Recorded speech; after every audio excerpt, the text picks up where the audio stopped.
Yep, right. Okay, so Claire Hunter interviewing Bob Semple on the 27th of April 2018. Okay, so Bob, can we start by talking about the violin? Can you tell me the story about the violin and how you took it to war with you? And yes, well, it's the normal type instrument. This particular one is a design that they're much about the same in general. It's not as Stradivarius, it's not worth an awful lot of money, but it's worth a lot of. It's got quite a nice sound when it's operating, and without going into too many details as far as the style and whatnot, it's had an amazing journey in its lifetime. I was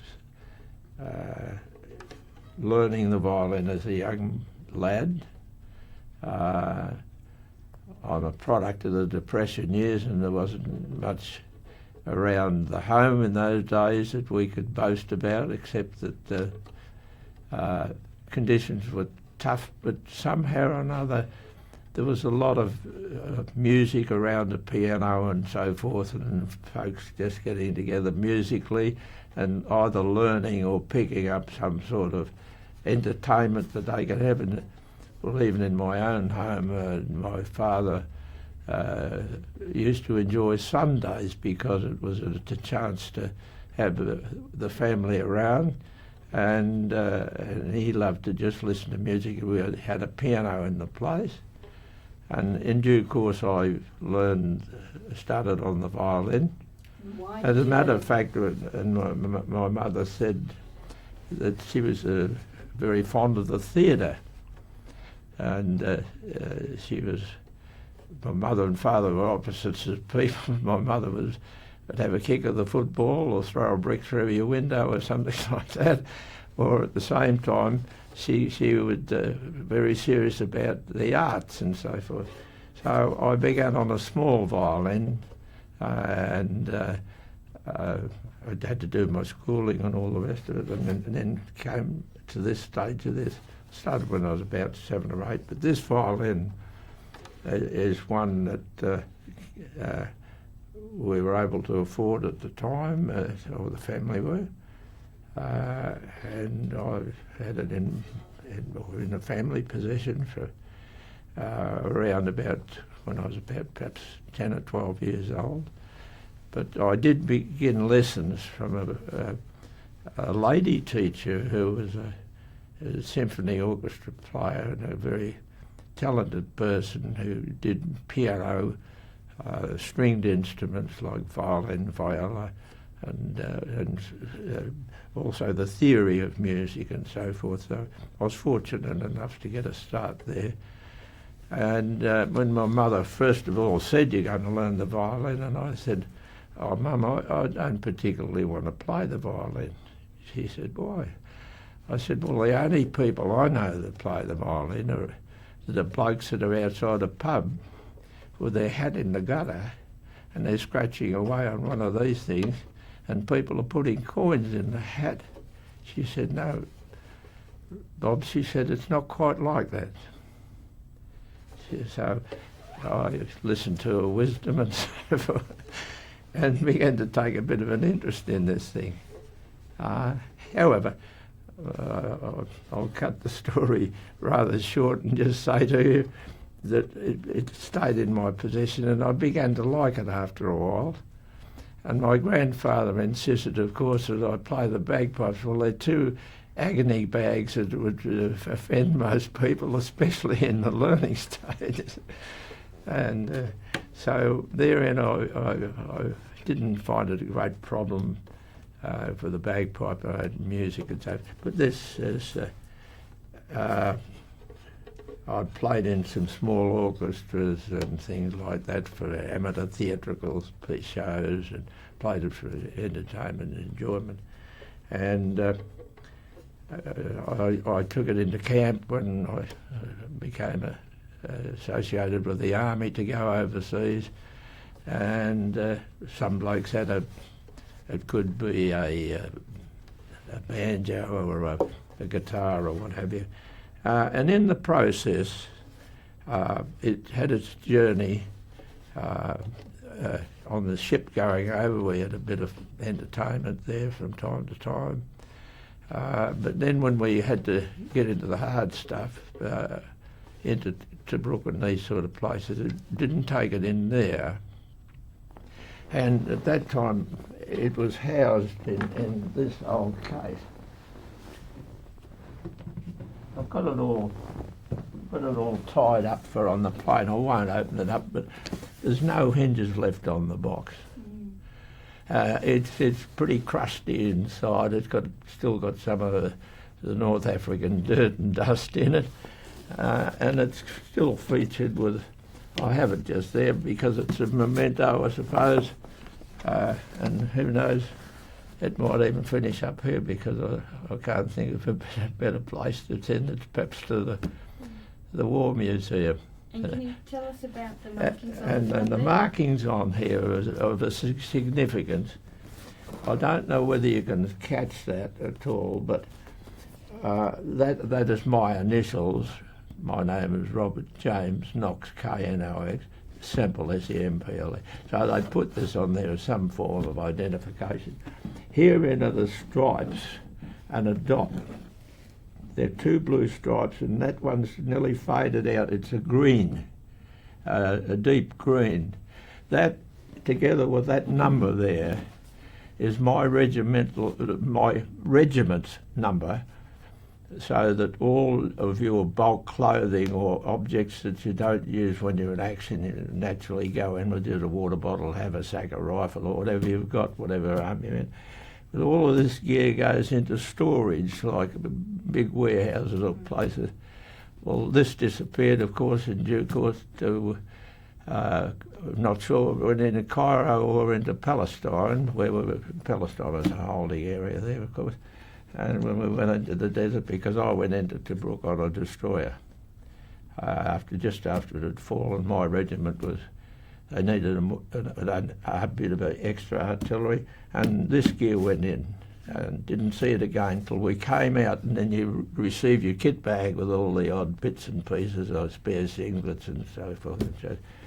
And it went into action then for Christmas time, 1941, we came out of Tobruk, and then had it till we were summoned to go back up the desert again to El Alamein. You took it to El Alamein. And had this then, and by this time we'd come out of Tobruk and had a gun tractor that pulled the guns and so forth, and between my drivers they took care of it in between times. So I'm not trying to overplay the violin or the case, but it becomes a very, very much a part of you. And it would go to sleep again when we went into action, not in El Alamein, because I kept it, and my gun crew said, hang on to that thing, we might need a bit of some sort of entertainment when we get there, when we're not firing the guns. So they nursed it and helped me along the way, to which they've all, this still in this cold case. All right, not much good now. That's where it belongs now. And of course, when we're in action, they've got their name scratched on the back of it, my gun crew, and the places where they've been, Egypt and Palestine and Syria and all those places. And then when we came home, of course, and before we went to the islands, New Guinea, and 8 months, and then home again, and then the division was another 6 or 9 months building up before we went to British North Borneo and did the landings there. Well, I didn't take it into that climate. We had nowhere to contain it because we were jumping into the water out of barges and so forth, and then in those conditions it just wouldn't. So it went to sleep again in the bulk store. So that's been its career. And then. So how special is the violin to you? It's special? Yeah. Well, I'm very fond of music. I'm a middle-of-the-road person at music. I love the music. I was taught classically, but But I'm very fond of this music from the shows. My era has gone through the stages of quite classical stuff through to the theatre. I love the shows the likes similar to modern shows like Sound of Music, all that sort of stuff. In those days they were the Desert Song, White Horse Inn, all that type of stuff. But I'm very fond of music's a thing of mood to me. And I suppose that's in modern times why the young people get so many CDs and all this sort of stuff. And it's because I'm sure that certain types of artists appeal to their peculiar liking. And the style of music has changed, we understand that. But there's room for classic. I'd like to think that to me, and I'm not putting in a plug for any one artist, but I think it's a person that's been able to bring in some of the orchestral music and the stuff that's got a nice lyrics that go with it, are the likes of Andre Rios, these sort of people that have given you a little bit of theatre together with a mixture of artists, more a medley type presentation is very popular, and it caters for, in my humble opinion, people of the various vintages of life. And music is a thing of mood, I think. Did it help you during the war, the music? Indeed it did, and it probably drove people mad at the same time. I don't know. But your metabolism varies from time to time, and yes, it provided a bit of change of direction. Yeah. Now your mates' names are carved, your gun crew's names are Yeah, carved. they're nearly all gone now.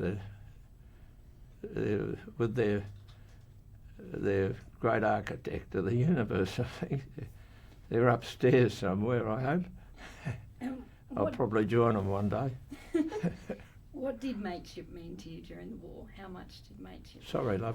How much did mateship mean to you during the war? Oh, it's something that money can't buy. You all the crown jewels in the world wouldn't buy it from my point of view. It's a hard thing to really explain because your conditions change from time to time. And the area that you're in has something to do with it. If I might give you some idea, you go into, my first engagement in action was with my unit. I'm original of the unit and served in every campaign. Thank the Lord that I was able to come out the other end after nearly 6 years, five and a bit years. And in that time you see lots of things that affect you. I think the conditions help to build mateship. And our entry into Tobruk, for argument's sake, was by destroyer. The place was locked in, and it's 364 miles. Sorry if I mentioned miles and kilometres, because we're talking two different eras there, but that was my language in those days.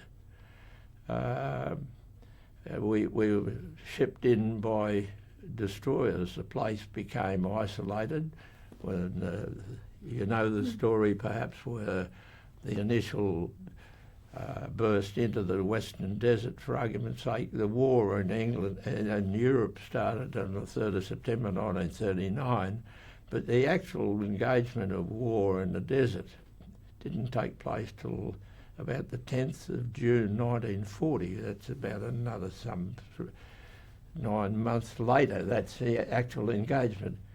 The Italian were mainly responsible for that part of the Axis unit, and I think Germans were engaged in Europe, of course, and all that sort of stuff. And it wasn't until after the early Australian divisions, together with some of the British units that started off at the beginning of the desert outside of Egypt and then went right through the place fairly quickly to the other end, more towards Benghazi. And I'm just giving that little bit of background to show that there's a lot of distance between those places. Well, in this area, by going into, we arrive in Tobruk in the middle of the night with no guns, an artillery unit. Mine was, I think, the only Australian Field Artillery unit that was locked up in Tobruk during the siege. The other two very fine regiments of my division were at the Merseymatru end of it at that stage. Well, therein your mateship begins seriously. First of all, you find yourself going in the middle of the night, the destroyers, sunken ships in the harbour under shell fire and all that sort of stuff. And we found ourselves just starting to wonder why we're there, what it's all about. The place being shelled and we didn't even have rifles. There's plenty of picks and shovels to try and dig a hole or something like that. But they said you'll get some guns in the morning when the daylight comes. Well, those guns happened to be a lot of captured equipment that was of all calibres, most of which was in the metric system, and we talk in the language of the imperial system, yards and so forth, and degrees and minutes against mils and what have you. However, that's where we started, and that's where the mateship, real mateship, started. 1 water bottle per day per man. That's a bit hard to take when you find you're in at temperatures could be up over 50 degrees. Not a tree on the place, one tree. I think it's a feature called the fig tree. It's world famous within the perimeter of this place called Tobruk. And you look at one another and think, why are we here, first of all? And they say, well, we've got to make the best of this because our boss man, Moorshead, was a very fine commander. And he said it after the retreat, he did a left wheel into Tobruk and he said, we'll hold this place. He said, and there'll be no surrender. He said, the only way we'll get out, we'll have to fight our way out, or we'll have to get support from outside. And thank God we had a Navy, because those fellows, I lift my hat to the Navy especially for the support. They ran that gauntlet every day, every night, and they lost ships on the way, but they brought in everything from, it was called the Spud Run. And they were doing that. In my own case, I went into a thing called the Vampire, HMAS Vampire. Had Vendetta and a number of that class running the gauntlet. And they, 2 o'clock in the morning, getting off onto a lighter, and they're loading wounded on one side, and they're saying, get off fellas, we've got to be out of here in an hour and a half on the face of the moon.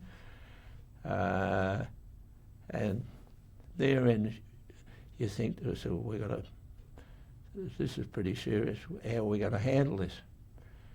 And I'm going to be egotistical enough to say that this is where the Australian, the culture, the natural born instincts of the Australian soldier was something a little different. He was no better as a person, don't get me wrong there. But I think our country and our mates and everything, the Depression years, most of us were products of the Depression years. People today may not understand what that was like, but it was pretty serious. And so your family life, had a lovely mum and dad and good family. That was the base, I think, from where I started anyhow. And then I began to, when you're 19 years of age, and some of them were younger blokes than me, and this is where you sort of got a club together. Sorry if I sound a little bit long-winded about that, but that's how it all happened.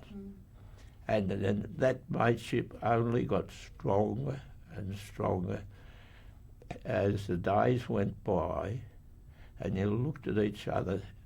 There's 24 hours in the day, and there's 24 hours you're looking at one another and holding the ground full of fleas and flies, and apart from anything else, and we were issued with equipment which was all foreign to us. And I'm speaking my regiment now, and like our backbone of our army is always, in my humble opinion, the infantry, the blokes that are sitting out there in those holes in the ground. In fact, you couldn't dig a hole, so some of the ground was that hard, and they're half in the ground and half out of the ground. And, well, you had to look at the hygiene of the thing. No trees to shelter them, but they learned to handle it, and they just said, well, it's marvellous what the body will stand, and you look at one another in a gun pit in later times, you say, you're a horrible looking creature, only a mother would love you, you know, that's that sort of thing, but yeah. Did a sense of humour help? The sense of humour was unreal. It was absolutely unreal. Natural born comedians, but they didn't know it in a lot of cases. But when I read and look at these, our forefathers who were either shot and dying in mud holes or in holes underground, I think we inherited some of that. And in fact, I'm not ashamed to say my mother's brother was killed at Gallipoli, and we were always we didn't have to be reminded of that, but there was always a lovely big photo of him there, and that was something to be proud of. Yeah. Is that partly why you joined up? Sorry, mate. Is that partly why you joined up? Well, therein lies the story. I was in the Cubs and Scouts, actually, and most of us as kids growing up, we had a basic education in a state school. Usually was the procedure. I personally started at number 483 state school at Essendon alongside Windy Hill, the football ground, and they kicked the ball through the goals post and landed in the schoolyard. We walked everywhere. I didn't have a bike and all that sort of stuff. Look, I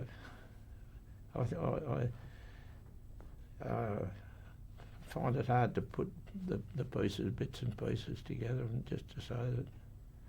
Don't know if that answers your question there. Yeah. So at Tobruk, were you frightened at Tobruk? At times, you asked me that question direct. Yes, at times I was. But I think almost every person experiences. I think more particularly later on when we got under conditions of different battle stations and whatnot, you reacted differently. But yes, there were times. Your metabolism, the balance of your metabolism is such that it affects you, even your vision and what's between your ears, your mind and so forth. It can, for periods of, long periods of nothing happening, and then all of a sudden you come under violent changes. Depends on the circumstances.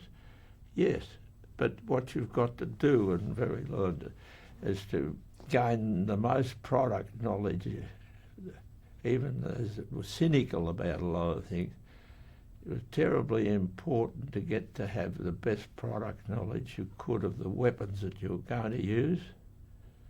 We were confronted with translating. We had wonderful officers, and I'm very proud of the officers to serve under the people that we had. They were very fine people. They were shark bait for us originally on the boat going over, because they nearly killed us getting us up to that stage. So there was all sorts of things. But when the balloon went up, we were really hard. that was when they shone, and respect is something you can't buy, you've got to earn it. And the leadership, and yes, you'll learn to try and get those disciplines that can handle the fear. I think anyone has said that there would be the odd exception, I suppose, around about the place, that he wasn't scared at some stage when he's all his body feeling and everything and down. You've got to wrestle up through that and come up and try and put it aside. But when the balloon goes up and you step onto the white line, you forget all about those things. Anyone said they weren't afraid at some time as handling the truth carelessly, I think. And then if you've got some form of leadership, well,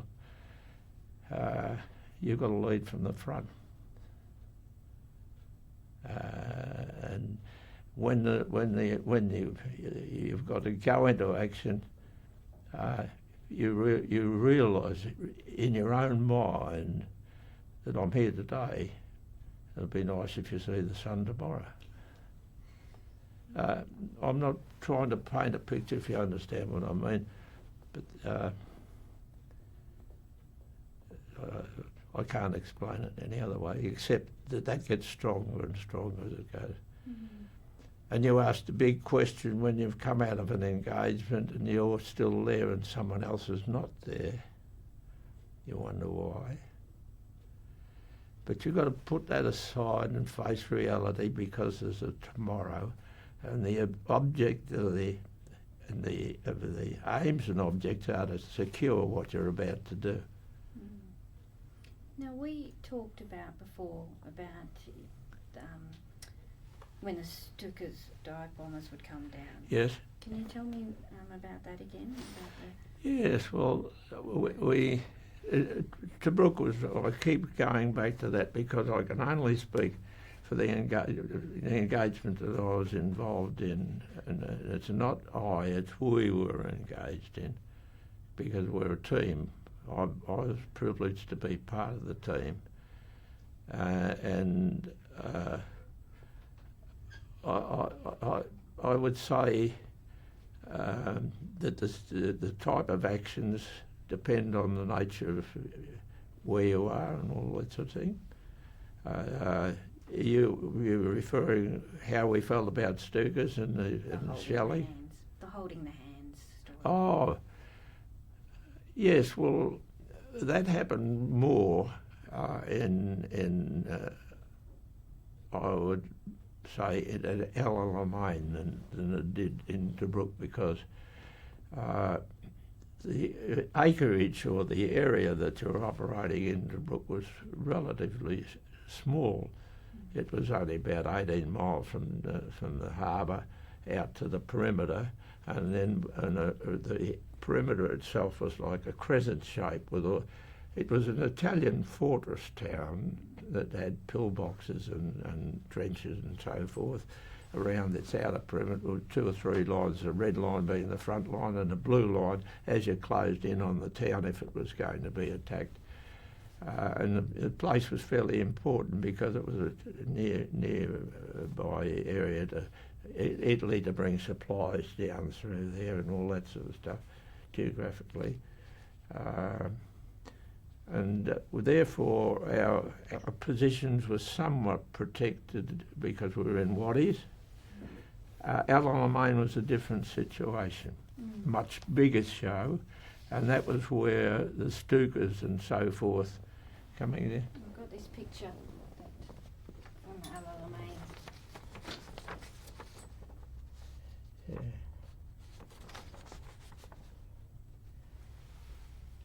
Yes, well now, I can probably best answer your question of the Stukas giving us a serve. The Stuka was used by the Germans with great effect as not only an arm to carry bombs of a bigger denomination, but they were also a psychological weapon.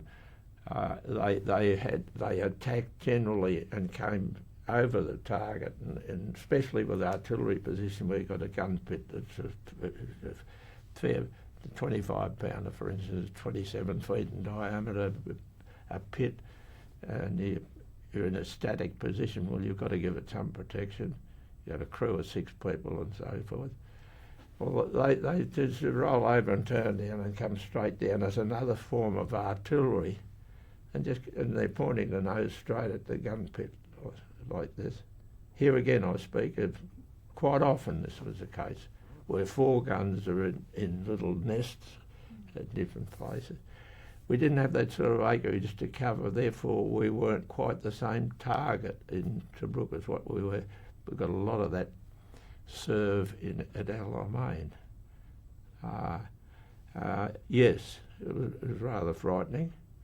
And what we did, and I was very pleased I had my gun crew, was able to do any man's job on the we endeavoured to be as universal as we could. The layer probably got a shilling a day more because that was all the establishment could afford to carry. Blakes and the sergeant had to sort of control that side of things. But yes, and we used to build a couple of little slit trenches out the back of the thing, and on my crew anyhow, and you'd sit like we're sitting like this, and the next bloke like a rowing crew and sitting in there, and 3 on each side. Takes very often, yes, and I have had several times been lined up on my gun pit, and together with the other 3, but I'm speaking just for my crew, and I'm not ashamed to say that we just, if we're not in action firing, because if we're in faction, we stay right at the gun and keep going, whatever's coming. But very often you got attacked at that time when you weren't firing, but they were trying to get rid of you out of the area. And I'd put my hand across my shoulder like this and just sitting in there.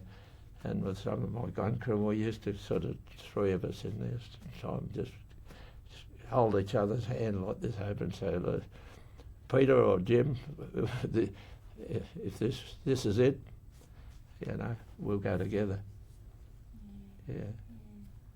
Those are French, they're part of French, rather hard to say. You just got to, what the human frame does when it gets under certain pressures is, but unless you've tried to learn the disciplines required, you're fighting a pretty hard battle. It does help you to get balance. Yeah. Now also, you told me that you took a Bible with you away to the war, the New Testament. Yeah, well, yes, I'm not a religious crank, don't get me wrong. I am a believer. You've asked me personally.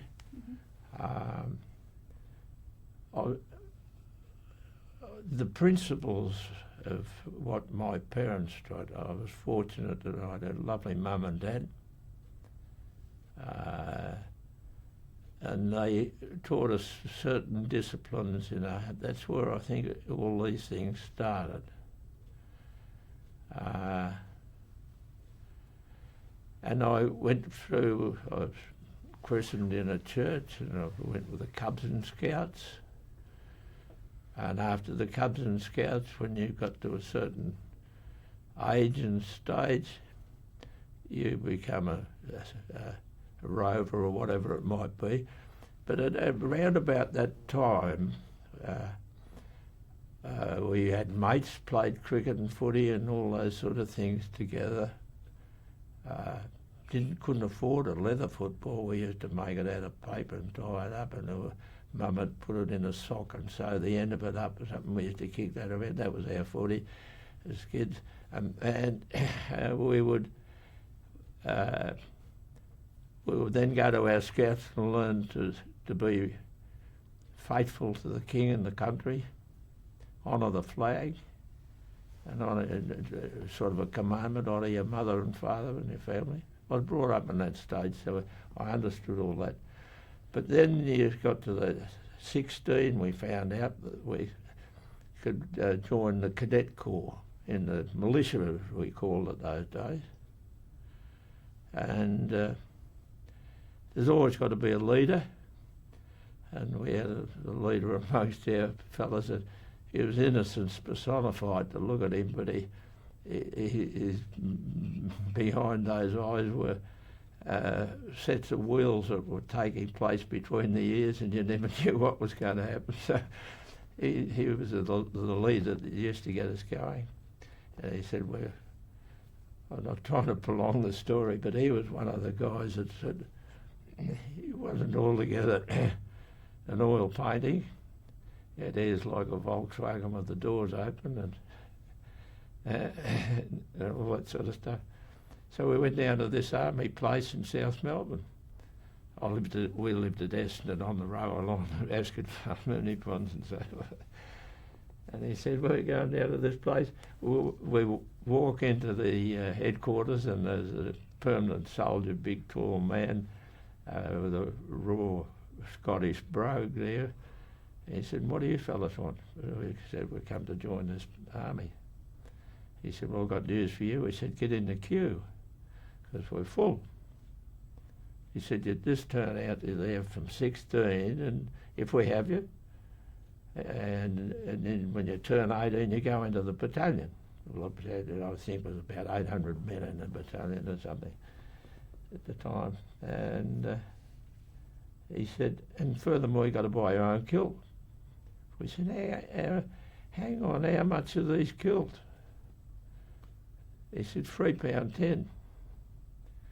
And you know, we started with little jobs and so forth, and I started working 8 and 6 a week in the rag trade in Flinders Lane, where I wanted to be. And so, can we buy these things on the time payment, like so much a week? He said, yeah, if we have you, you get it. Well, I still got my receipts for mine at home, the original receipts. And I've still got the original kilt that doesn't fit me anymore because the fabric's shrunk in the meantime. This is how we all got started anyhow. I've raved on a bit, haven't I? No. And how about how? That's where mateship starts, you know.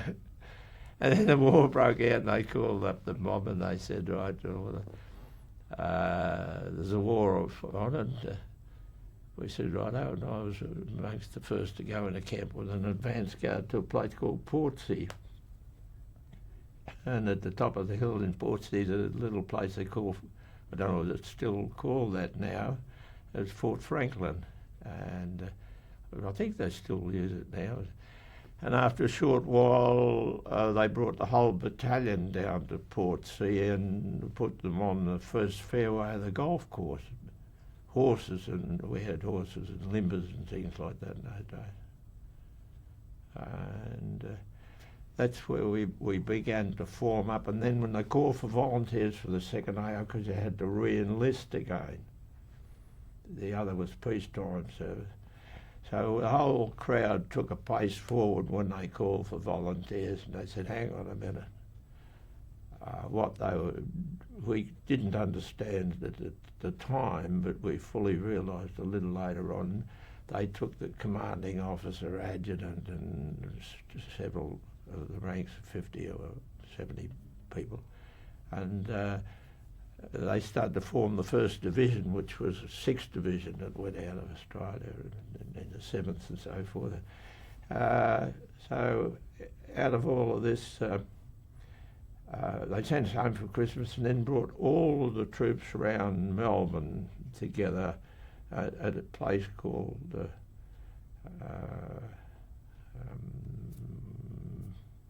where are we down? Mount Martha. Trying to think of the name. Not many houses or anything there, but it was a convenient place for larger numbers of artillery, infantry and whatever. And then they called for more volunteers because they didn't have the facilities, to house them at Puckapunyal, and they could only take so many and train them, and then by milking, for the want of a better word, some of that knowledge and experience of the militia, they formed the hardcore to build the civilian population around them, to bring the units up to strength. But like ours, we were in a way only half-cocked sort of business where we didn't have the equipment. All this took place so much so that when that 3-month camp finished, a lot of us up sticks and just disappeared. We went walkabout and went out to Caulfield Racecourse with all the jockeys and burglars and bank managers and everybody else all going through with felt hats. It looked like a football final. All picked up a Bible and swore on the Bible we're going to do so-and-so. Well, you asked me about the Bible. I heard my mother gave me one to take away with me, of which she had a beautiful handwriting. I've still got that. But the one that I took with me was more convenient. It was my Sunday school teacher. We called him Skipper Tulloch because he was such a respected man, and he was an older man, and he was a model sort of more father, grandfather type of bloke to us. And he'd signed in it a couple of quote verses which I've always remembered, but it was the New Testament. And I've still got it, and I wore it on my person whenever I could. Now, I'm probably a heathen by all qualities and most other things, but no. And therein, what he was trying to believe, I didn't understand at the time, but I later in life understood what it was about. What were the verses? Well, it was just verses to the effect of, I can't give the exact quotation, but love thy neighbour sort of business. Therein became the mateship sort of element of it. For whosoever believeth in him shall have eternal life, and all this sort of stuff. Those sort of quotations were the type of things that he gave me. John 3:16, I suppose, is one of the main chapters of everybody's life. Yes. Anyhow, look, that item is still at home, and I wouldn't give that away to anyone really. I'm happy to give it away to some place like this, like a war museum or something. Did it help you? Pardon? Did it help you after the war as well as during the Oh, war? look, that's a good question, Claire, because when we came back from the war, we've gone through lots of things that have happened along the way. We come back home again. It was after 5 years. I only had, when I say I don't want to be talking in the first person all the time. It's us, we had to try and get to know our own family again. I only had 6 weeks, 2 lots of 3 weeks leave, really at home. I'll give you a quick spot on that. Came home from the Middle East after Al Alamein and all the rest of it. They brought 34,000 troops home, and the government here decided to bring all the Australians that were left in early 1943. That was our 3rd Christmas in Palestine. We did a parade before the GOC. Came home on 5 ships. That was everybody out, in other words, back to Australia. 3 weeks leave, a march through Melbourne up to the Atherton Tablelands into Jungle Greens and so forth. And to enter this new phase, we had to go through that, and as did everybody else. And, we went through that procedure, and then they decided the division was going in to jump out of boats and so forth for seaboard landings. We finished and came back, did all those sort of things. But when we finally finished in Bordeaux, end of war, home again, they brought us home on a points system to get us home when shipping was available. We had to get to know a new life. I had 3 sisters. I was the eldest in the family. And my younger sisters I hardly knew. And they might have known that this bloke that was away at the war sort of business and so forth, but I had to start again and get to know them. And some blokes couldn't handle it. They knew where all the pubs were, but they had nowhere else to go. And we were well received by our family. We were probably the problem, more than what the families were. But we didn't know how to handle it. A lot of us didn't know how to handle it. And as a result, it was a new life. I thankfully had, this is where I use the first person because I can only say how I felt at the time. And I thought, well, wake up yourself, son, you've got a lot of experience perhaps in the hard things of life. Now what about getting to know? And I disciplined myself to say that when I finished, the first thing I wanted to do was to get back to work again. And my company that I'd started with were a wonderful company, and it was where I wanted to work. I consequently worked there for 27 years afterwards. I come back and they took me on board again. Well, that gave me something to focus on. I then began to sort of put the physical side of things, because I had 5 treated courses of malaria, as did most of the other blokes. The unit had 60 or 70% of casualty with malaria when we came home, apart from any wounds or whatnot. The mental side of it's got to be put into gear. Some of their wives had left blokes, and the fellas themselves were as much problem as the wives. Don't get me wrong there. And some blokes closed the book. End of story. The first generation, in my humble opinion, after the war, never got to really know the story of where these blokes had been for 5 years. I don't know, but that to me it meant a new phase in life. It meant wake up yourself, brother. What about going back and reflecting more on the happy days? We kicked an old footy around and we went to the church, we went to the... and you learn that in action, one balancing thing I think that marries in with all of this is that whatever your religion may be or your funny thoughts about anything otherwise, when there's a pretty heavy lot of stuff, Alan Lane was a very heavy show. What was it like for you? It was a thunderous sort of an exercise. The 8th Army had retreated, of course. It was a horrible sight. Lost a lot of the equipment on the last shuffle back to...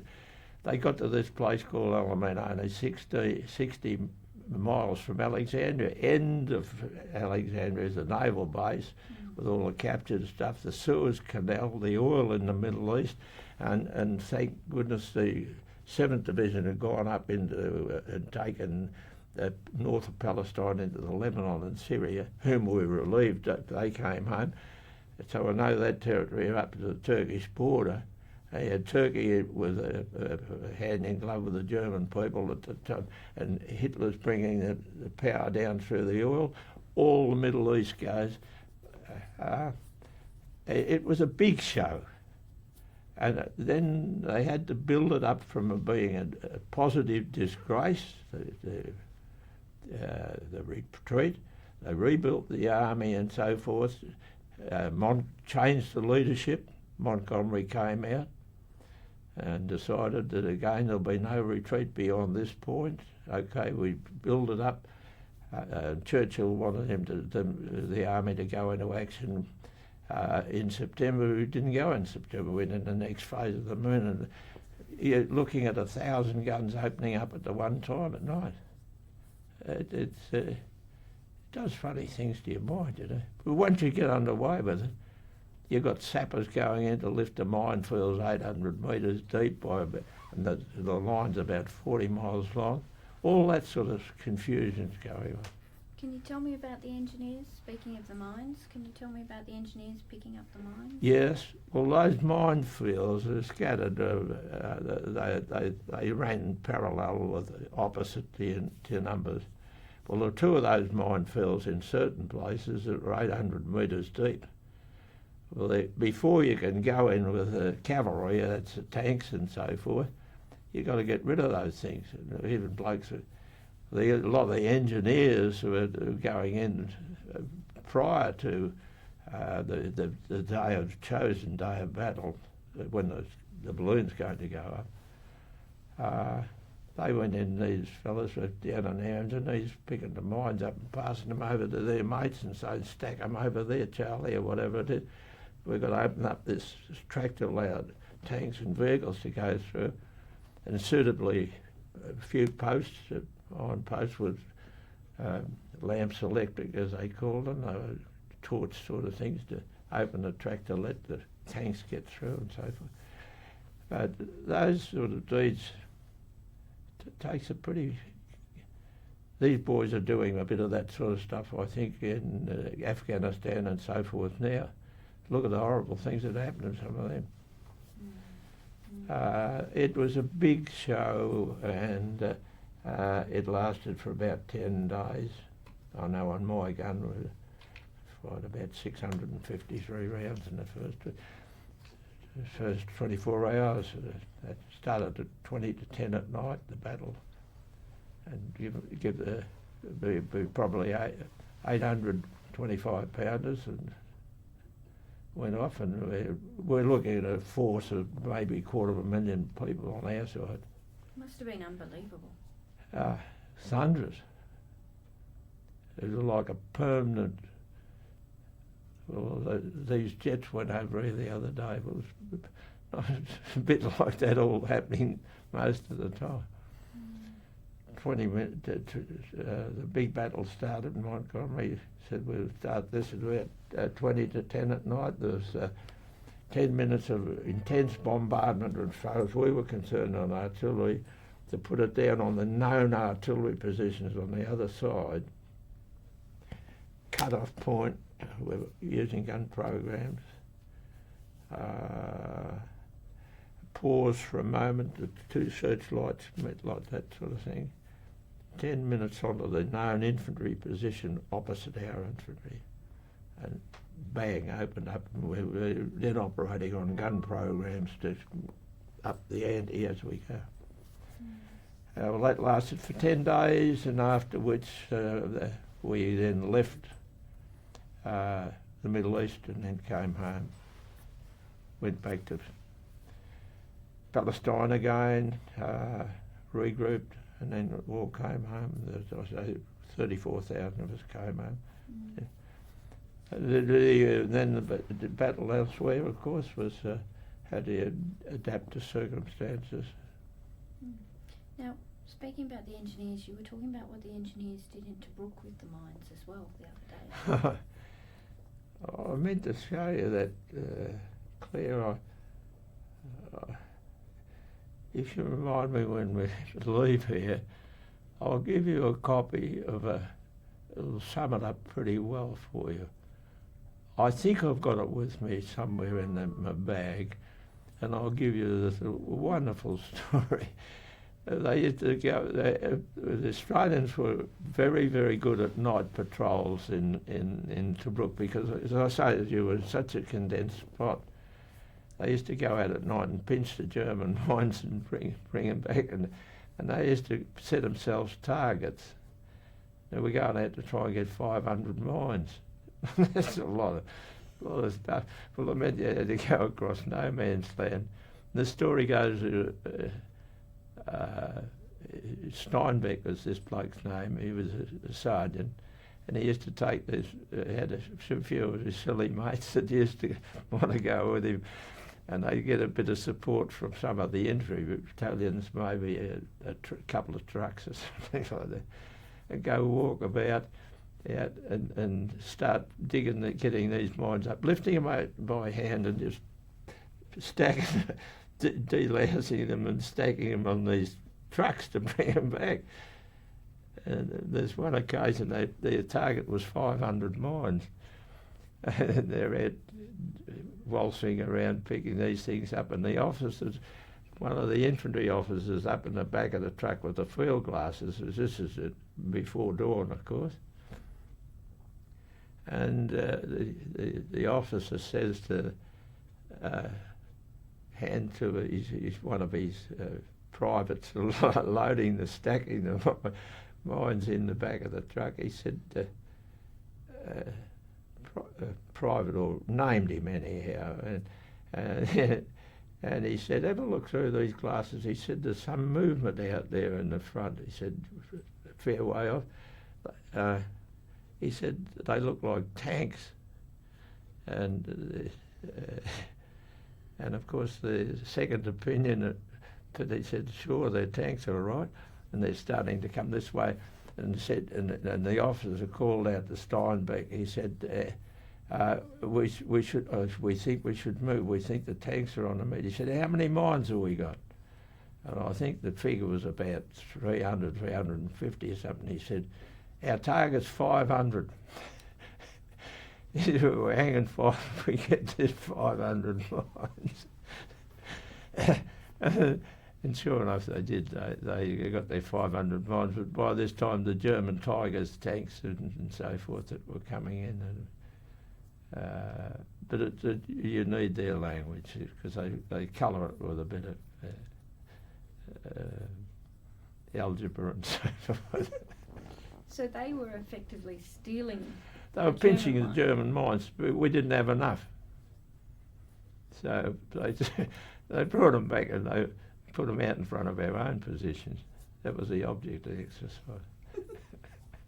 Now you turned 21 at Tobruk, that's right, isn't it? Yeah, I turned 20. Yeah. Do you remember what happened on your 21st? Or? Oh, good point. Good point. Andy, I don't know whether my bag's out there. I was going to say I would have a photo over there if you want to see me what I look like at 21. No, yeah, I was turned 20, but there were no birthday cakes. I got this, flea bitten and whatnot. That was the worst thing. It was in some of these holes. You would never see as many fleas anywhere congregated. We reckoned that if you put glue on the top of your tin hat, they would have covered the whole of your tin hat, closed ranks, and would have made an extra top on your tin hat. So what were the conditions like for you? Oh, pretty miserable. But in the likes of Alamein and those places where you pause, you sleep on the floor alongside the gun in the pit. These are static positions. You'll think, well, why the hell are you digging guns in them? Because it wasn't until we could open the line in front of us, as I say, at Alamein, so that we could start to move and get out. There were lots of individual skirmishes for any place that was, say, probably 50 feet high, mounds in the terrain. There are no trees, you see. It's a sort of salt bush type of thing in places. And between the main road that ran along the coast and the seafront of the Mediterranean, there's a sort of a flat, not marshy, but sort of lower terrain. And then the main road and road line, principally at Alamein, ran on a bit of a rise like that, and then the desert fell away flat into the mirages there in the middle of the day. Just float. It's like hard to say, just like a mist sort of that's moving.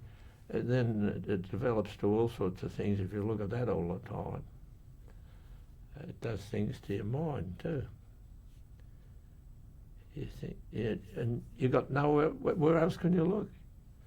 The only alternative when the dust storms came up, they call them camseens, the Arabs, and they blow for 2 and 3 days at a time. Well, all things shut down both sides of the fence because you honestly can't see any further than from here to Andy. It might be where we are sitting. Mm. What were they like, the dust storms? Very thick, and you could see them coming from the earth to the sky to the earth, just like slow. And very often some of the signs that you see the sand sort of starting to move. There's not a big wind or anything like that, but you can sense, I don't know how best to explain it to you, but you can see these things. And then you see this wall coming as if it was from horizon to horizon. So you see this thing advancing towards you, and it can blow like that for a day, 2 days, consistently, and the sand just moves. Mm. Did you ever feel like giving up? Like, did it? No. You question why you're there, but no, our job wasn't to give up. We were there. We were trying to win the premiership, and to that line of thinking. I'm speaking now for my blokes. I can't speak for everybody because the circumstances some fellas were under were horrendous.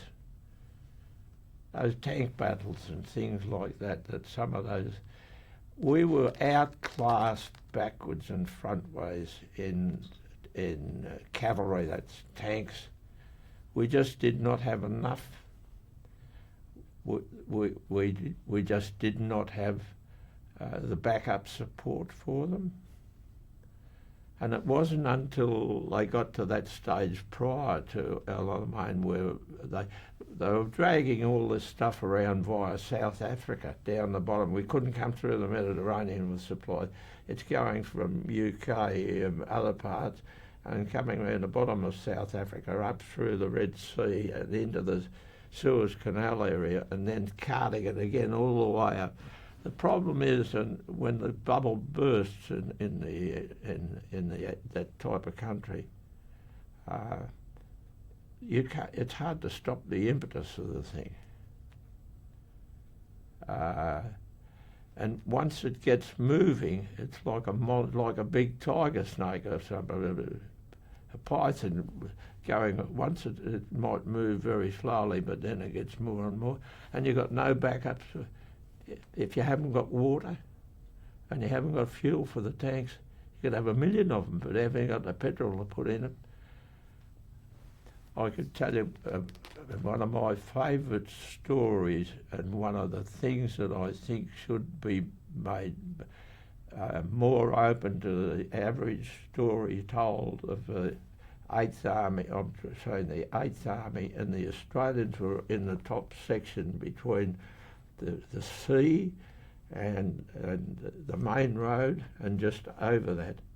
There were other troops in between with great respect to them all. Pommy regiments, South Africans and New Zealanders were tremendous. They were in support. And the build-up to Alamein, the Battle of Alamein, took 6 months. We came down from the Lebanon non-stop for 5 days to get to El Alamein because the whole of the 8th Army, the most disgraceful sight I've ever seen, was in retreat coming down the main road. There's only the one road. Off the road, you can't go walk about. On some areas you could. Look,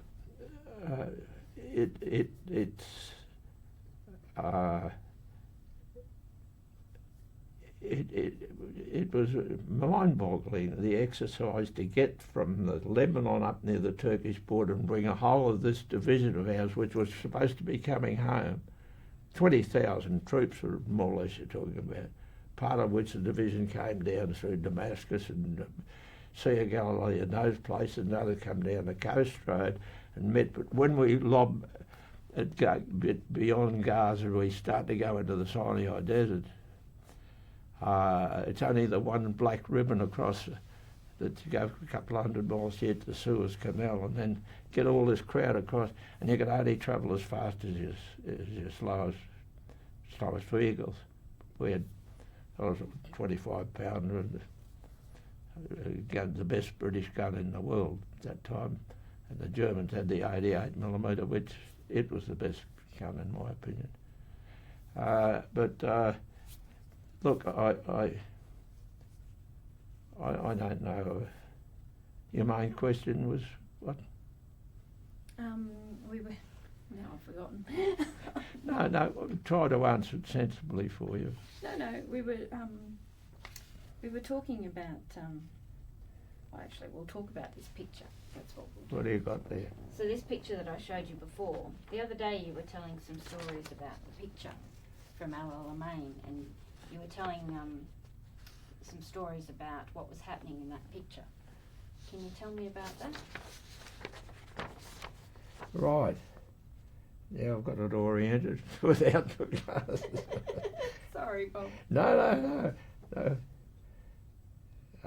Yes. Right. That's a bit of what I was about to link up with. Yeah. That is part of an action when we came down for. Now I'm back on track. Mm-hmm. Sorry if I've lost my way there, boy. No. No, It's all look, we're just discussing this openly, and I can only relate to you exactly as thankfully I've got reasonable sort of retention that I can give you the broad effects that it's. We come from Lebanon down through to the desert. We go into action straight away when we arrive at a place about 5 or 6 miles behind what was actual Alamein.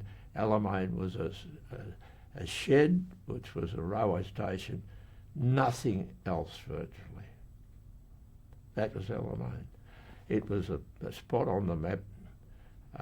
It had features that were natural objects that were against any movement, really. It was a feature that you had to come front on to deal with the situation. It built up the reserves. That particular episode there helps to represent one of the finest pieces of action, I think, that took place for the division. We went straight into this place, didn't dig guns in or anything, and there's prisoners coming back through it. There's all sorts of things happening, coming towards you. They decided to send this 2 battalions.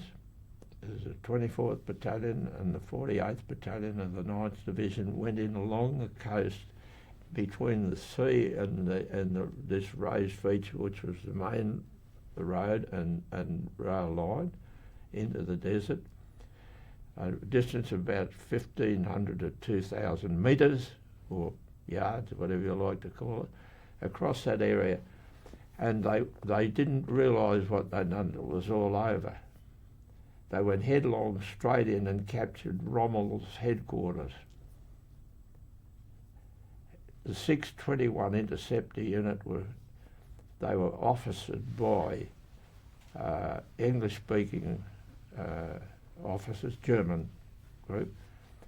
He was in Berlin at the time, but what they'd done in their boldness was come a little bit further forward than I think than they anticipated. And they certainly didn't anticipate that the division, the Australian division, had come out of and was right against them. The upshot of that was they kept the code, which was Rommel's eyes and ears to Berlin, his direct communication with Berlin. And the battalion didn't really realise, I think, that it was quite what they'd done. We were supporting them with artillery fire and that sort of thing going in. The other side of the railway line down further was scattered with all sorts of other troops for 30 miles south. But that particular feature, because it had the road, the rail line, any water and all that sort of thing was there, they shut the doors on everything pretty much, except that they got a lot of information that helped to break the spy ring of the Germans that were in. The Germans knew more about what we were doing in the desert than we knew about ourselves, to be quite honest. And that opened up the door to an article which is part of the chapter in the history of the 24th Battalion anyhow, an annex called Both Sides of the Hill. They shut the book on that, but that action gave us the link. It's all right looking back now in retrospect, but it gave us the link and the knowledge of where certain of the features were. And the first thing Rommel did when he came back from Berlin, they'd promoted him, I think, to Field Marshal and so forth. It was praising him for getting to Alabama, was to, when he saw the feature map, was to say, we're in real trouble there. I have lost my eyes and ears to the Middle East. Yeah. And that feature there has a bit to do with it. And that battalion, the 24th Battalion, there was a bit of a difference of opinion for a start. There's 3 battalions to a brigade, and that brigade consisted of the 23rd Battalion, 24th Battalion, and 48th Battalion. 23rd was called Albury's Own. They were trained there. That battalion, 24th, was really trained in Wangaratta. It's called Wangaratta. And the other battalion was a South Australian battalion who won 4 Victoria Crosses, 3 of which were won at Alamein. But that picture there. Now, speaking of Victoria Crosses, you have a saying about Victoria Crosses. Can you share that with us? Sorry, Kevin. Victoria Crosses. Oh, a little bit. No, you're right. I've got a gunner's problem. The Victoria Crosses. You have a saying about Victoria Crosses. Can you? Yeah, well, share that? Yes, I do believe. Look, anyone that goes into action with the idea of winning Victoria Crosses and things is not quite. He hasn't got the story right. Most of those, yes, they're aware of the detail required, and they are very honourable awards, and most of them are very well and hard earned, and I have very respect for it. But I'm sure the recipients that have got them would not say that they went in with the strict purpose of getting a Victoria Cross. It's your impulses, it's your reaction to situations which are a reflection of the culture of your body and what you believe in, and your mates, because what's yours is mine and mine is yours. That's about what it amounts to. And these things happen. The first Victoria Cross of the war was won by Jack Edmondson at Tobruk. He was a farmer, like his farmer's son. And he won that because he went in there and he saved his officer.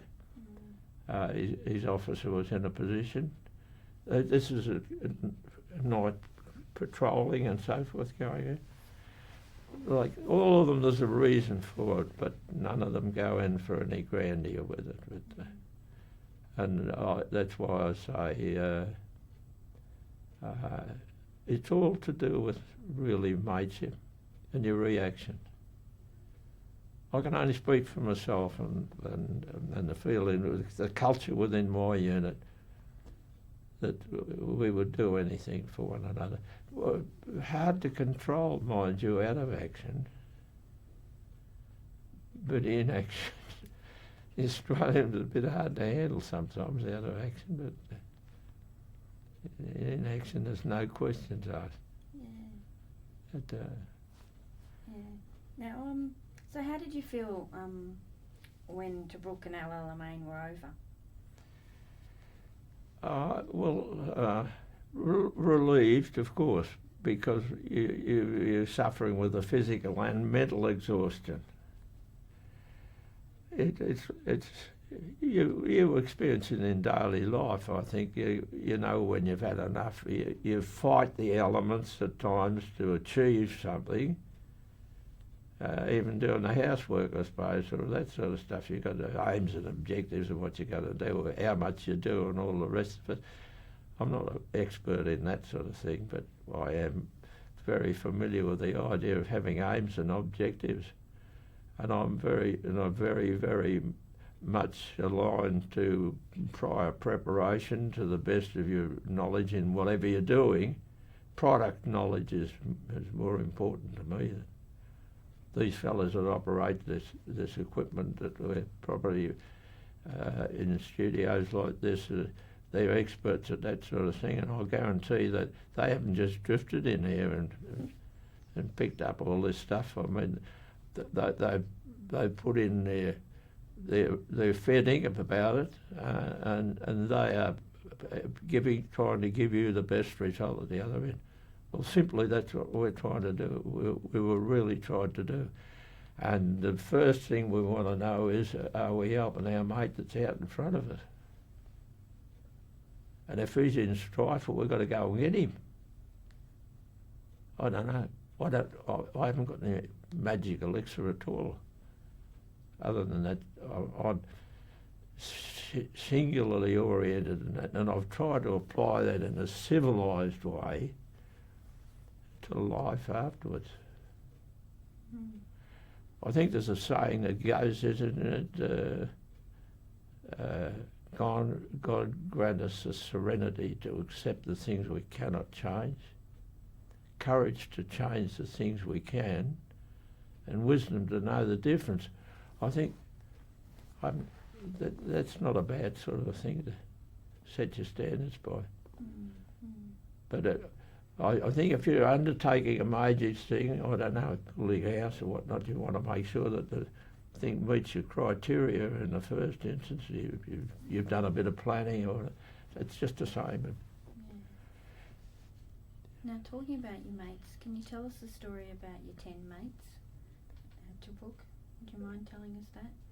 About 10 mates. Well, Andy is my right arm on this trip here, and has been a great friend of mine, and not only as a man, but also as a friend I trust. You've got to put your faith in something, haven't you?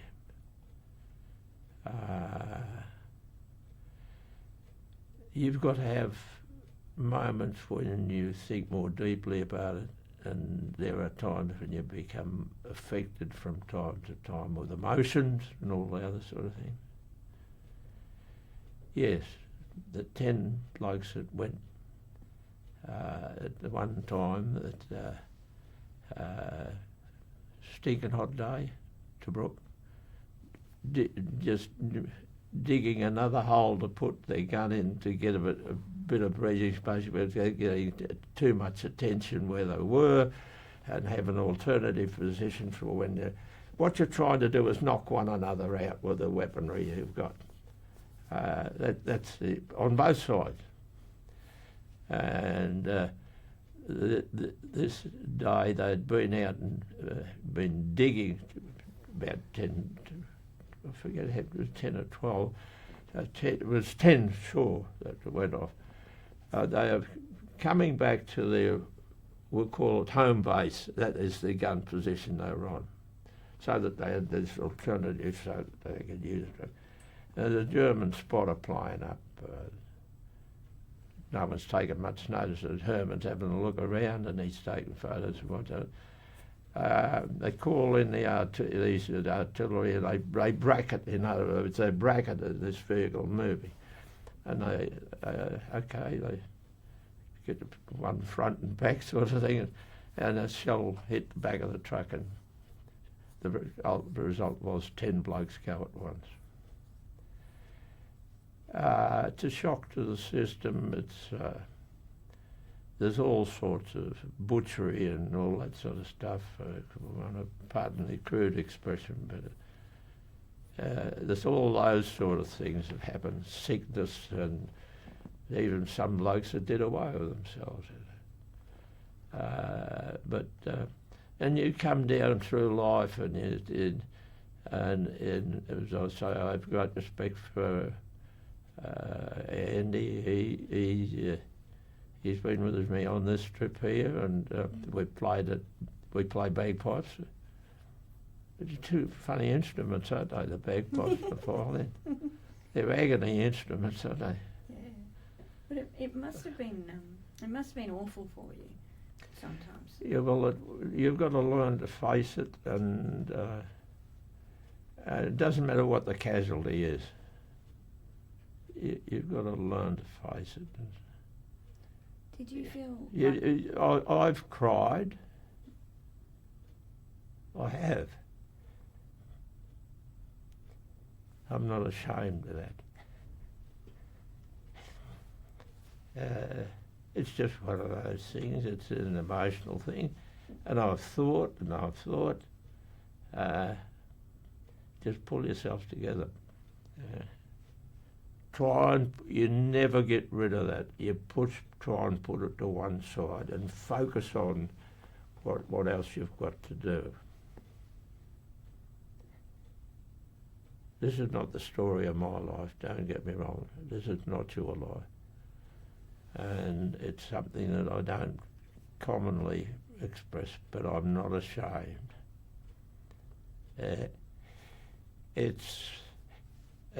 We've all got strengths and weaknesses, and I've got plenty of weaknesses, I can assure you of that.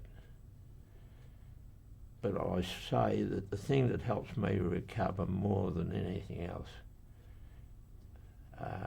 that's me, is that I had a lovely mother and father.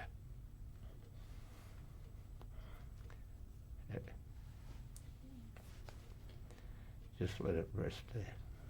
Did you feel lucky? Yes. Margaret, my sister, reckons I was born under a lucky star. She looks at those mystic figures, you work it out by algebra or something, I don't know. But she knows more about it than me, and she said, you were always lucky. And I said, well, I don't know. I've often thought why I'm still there, but I've got even for 98, I reckon they're trying to get the Queen's letter or something like that. I don't know about that. I've got very great respect for our nation's leaders and that sort of thing, and the system in which I was brought up on had some pretty rough spots in it, but it's not a bad one. Yeah. I think I'd sooner be dealing with this sort of system and trying to wrestle with it at the present time, and than have my finger on a red button ready to go again. But I'm a bit clumsy the way I explain this, I suppose. But there's a few summers gone between then and now, and I'm grateful for the fact that I've got a lot of friendships that I've been able to make, and I try to keep myself actively engaged. I'm not a philosopher. Don't believe in a lot of those things because I don't understand them fully enough, and perhaps sometimes you can become too involved in a singular line. But I try to sort of always found it in business. You have to make decisions, and sometimes you're right, sometimes you're wrong. But you've got to try and look behind the eyes into we'd all like to be able to lift the top of the head and have a look in and then close it down again. But I've got a lot of pleasure in life out of just humble things. In fact, I think they're the best qualities. If you have to make a general analysis of today as compared with other times, it's almost impossible, because I think our circumstances today are based on speed, more and more and more speed, It's supposed to be the elixir that gives you the impetus that takes you to the mystic world of all the good things. I hesitate and like to mark time there and say that I find it hard to believe that the wonderful tools that we've got to work with, that is computerisation, phones and things, they're wonderful things. They're also a dangerous weapon for the simple reason, I think within the four walls of your home, take a common example, your children are sitting in front of a screen for X amount of hours a day, and I've got nothing against that. I'm finding it hard to understand how this works, because they want to speak to their brother or sister or mate or something. They don't go and walk to see him and eyeball him. They talk to him and he's in the next room. I find that so hard to comprehend. We'll finish up with, I think, for heaven above, I'll have to look into the mystic bowl and say, what are we going to do with this character in another 50 years? Won't have any arms or legs. He's not using them at all. Where are we going? We want them all to be footballers and athletes and God knows what about the place. Yeah, all that's great. But I think a little bit more eyeballing one another. We've lost that vibe or community, that feature that goes between you and I or anyone else. We're not facing it. We're seeing an image there, but where's the flesh that we're Do you think that helped you during the war? Oh, that was the very thing that kept us going. You're physically there sitting.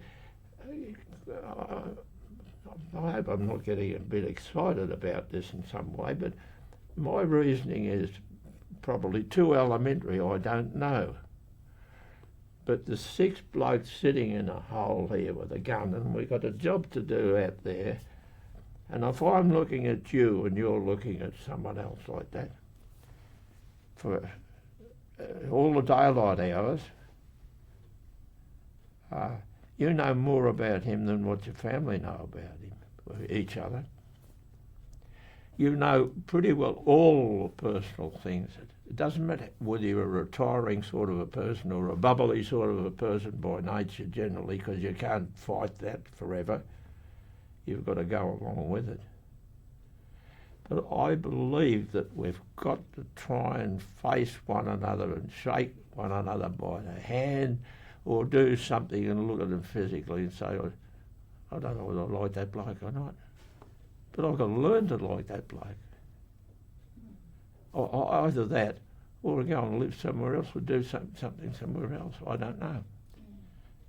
I may be wrong, but I've just been through that area in life that as none of us can answer how you can answer an ad for the CEO of a company at 18 years of age or something like that, that's got 1 million workers or something.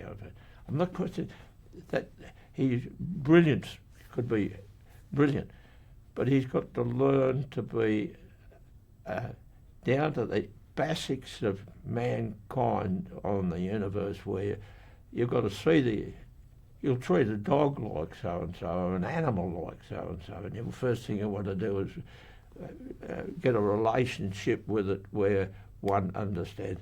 That's why they very often say man's best friend is a dog or a horse. Imagine the feeling, you surely would have seen this evidence in reading of the cavalry, last great cavalry charges, a shining example of the Australians in the Beersheba. I know that area quite well. Those blokes with those horses and those animals, some in cases come off their land, off their same farm, and they took them away. what did they have to do at the finish? They had to shoot them, go out and shoot them. They couldn't bring them out. Can you really think of a better example of raw feelings between an animal and a man? That vehicle, that animal, has carried him through thick and thin. It can't talk the language. But what's it doing? It's relationship between flesh one way and another. Why can't we do more? I'm sorry, I'm getting a bit wound up here. No, My philosophies, and I'm sure I'm not the only one that thinks that. That's one of the worries I've got. But I believe we should continue. My simple answer is, I use this occasionally, where I think we should mark time and reflect occasionally. Do you think it's important to remember the war and remember what happened? I think we should pause, Claire. Try it sometime if you're having bother with your own problems. Mark time for a little while. I'm not, as I say, I'm not a philosopher. But the teaching that I've had a purely and simply do unto the other bloke as you'd like him to do to you. But I think that you should mark time occasionally and reflect on the past. It might be old hat, but somewhere there that old hat has had to experience all sorts of things. And what do you usually do when you go out and have finery? You're glad to get home and get into some relaxing gear and throw some of the old boots on an old hat or something. Reflect on the past, but aim to go forward, if you understand. To be able to handle both sides of the thing, and none of us are perfect. We won't be able to do it the one and same thing at the one time. We've got to, and in that thought process of thinking of others, I suppose I'll give you one little example, for instance, of one of the great comforts that I've enjoyed in more recent times. We came back from the war, we bought a hall, formed this organisation called the Rats of Tobruk. I belong to a lot of other organisations too, I assure you. Most of which I've belonged to for 60 or 70 years at this stage of my life, and I'm not fond of wisdom trying to tell anyone how to run their show. But if I reflect back now, and I think that these guys that came back and their wives and their kids, where they couldn't communicate, what a horrible sort of thing it's been. From 5 years previous to that, they might have been ratbags, or they might have been deep thinkers, or good citizens, or bad citizens. Because even in the worst of men, there's some good somewhere if you can go looking for it and try and find it. We thought, those amongst us, we should muster these guys around that are wandering about. They're loose. And we've got to find a home for them, so we bought a hall. When we bought, wiser thinking men than myself, those that were in a position, were more affluent some were stockbrokers and managed. They were people that were responsible in our positions in the community. A few of them said, well, this is not a bad looking someone. I think Bernard Evans, who might have been Lord Mayor of Melbourne, but those sort of people got together and said, there's an old place in Albert Park. Cut the story short, they buy this old place. 4 walls, just like a little mechanics institute. We built it up. It became a place after a while. It took a while for it to have a few cosmetic alterations. We thought, well, it's starting to get a few of these guys coming back in and looking for a place. they began to think that brought, it had an ongoing explosive effect. It brought their families together, and it brought their families together, and they came and they had basket suppers, they had all these sort of things. The kids grew up, they've gone through life, and they've disappeared off the other end. I've cut it 50 years. Had the joint opened by the boss man himself, Ming the Merciless. Moorehead, our commander, come down and he said, he opened it for us, and we said, no surrender's our motto. That's it. We come to the other end of it, where we're dropping off the end. We're faced with the dilemma of we've got a place, we own it, we bought it, paid for it, we're fair off it, chook raffles by the mile and all that sort of stuff. We get the haul, we've now got to sell it. So we decided to auction. Fate plays some funny tricks along the way. We've got to get our bookwork in order. We don't want any of this. The bloke says, we've got a constitution, we've got all this sort of stuff. Said, hang on a minute, where are the people that run the show? Half of them are dead by now, so we better get all this in. Got it all lined up anyhow. We decided to sell it, and then we had to get an auctioneer. Who do we find just by looking around? The son of one of our blokes who was one of the first officers killed when we got locked up in Tobruk. Why did that happen? I don't know. We didn't know him much. We sell the place. Then we decide, right, after a period of time, we've got to do something. We had decided that, right, about 4 or 5 places around that we could support this, that and the other. And I know I was one that said, what about the Royal Children's Hospital?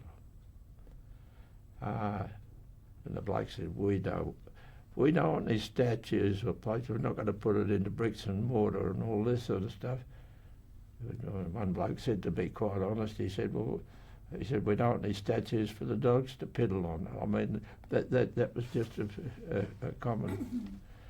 We sell the place, and so we decided we got a certain amount of money for it, and we decided to give more than 3/4 of it to the Children's Hospital, not for bricks and mortar, but to go into brain neurosurgery for the future of the kids that are there. We got a ward in the Children's Hospital.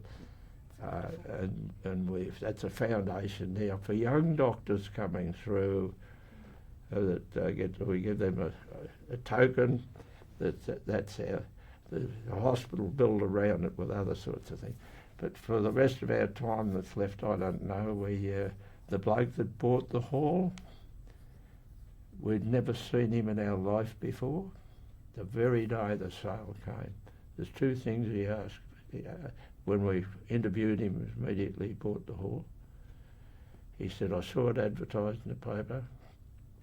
He said, I saw that you want to do this, that and the other with it. He said, well, I just wanted to know that you were worried about all the menagerie that's in it, what you're going to do with it. He said, you can keep it there, you can use it for as long as you like. He said, the other thing is, where's Edna the tea lady? 92 years of age. Husband was captured as a prisoner of war in Tobruk. Came back, spent time in Germany and that place. Came back, predeceased her, and she used to travel from out near my place down to Albert Park, which is public transport, wouldn't have anything else. 92 years of age, used to come and cut our sandwiches for our lunch. Edna the tea lady. Edna didn't turn up the day the hall was sold. We said, why didn't you turn up, Ed? She said, I was frightened I might cry. Yeah. Oh, that's lovely.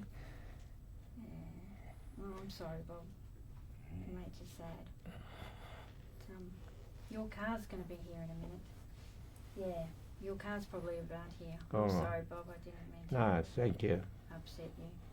Thank you so much. Is there anything else you want to say before we go and grab your car? No, all I'd say is thank you to all the people here. It's been an honour to come here, and all I can say is the courtesy shown is old-fashioned. It's what I like. And, Been an absolute Yeah. privilege and honour to meet you and speak to you, and I think I can say that on behalf of everyone here. I think everyone who's met you has felt that. thank you, Claire. But thank you so much. I Thank you. appreciate you taking the time to talk to us. We'll get you. Thank you to all the people that have been good enough to show Andy and I around. It's been a great pleasure, and an experience that's something special. Can we go and get